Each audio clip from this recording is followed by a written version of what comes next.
पद परिचय। बच्चों, यह तो आप जानते ही हैं कि वर्णों के सार्थक समूह को शब्द कहते हैं। इसके साथ ही साथ आप यह भी जानते हैं कि जब कोई शब्द व्याकरण के नियमों में बंधकर तथा कर्ता आदि कारकों के परसर्गों के साथ वाक्य में प्रयुक्त होता है तो उसे पद कहते हैं।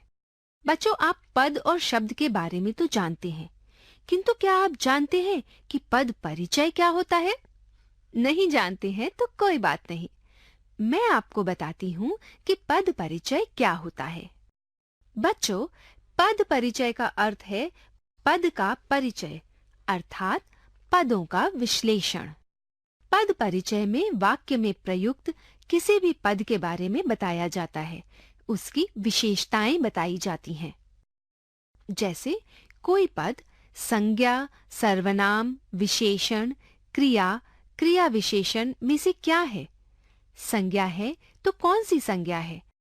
जैसे व्यक्तिवाचक या जातिवाचक। सर्वनाम है तो कौन सा सर्वनाम है?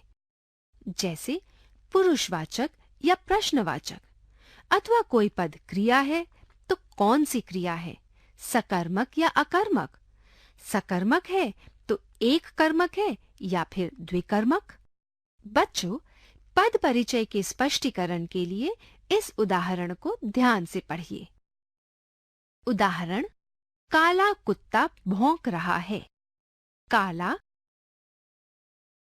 गुणवाचक विशेषण, पुल्लिंग, एक वचन, इसका विशेष्य है कुत्ता।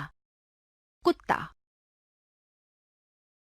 जातिवाचक संज्ञा, पुल्लिंग, एक वचन, कर्ता कारक, इसकी क्रिया है भौंक रहा है।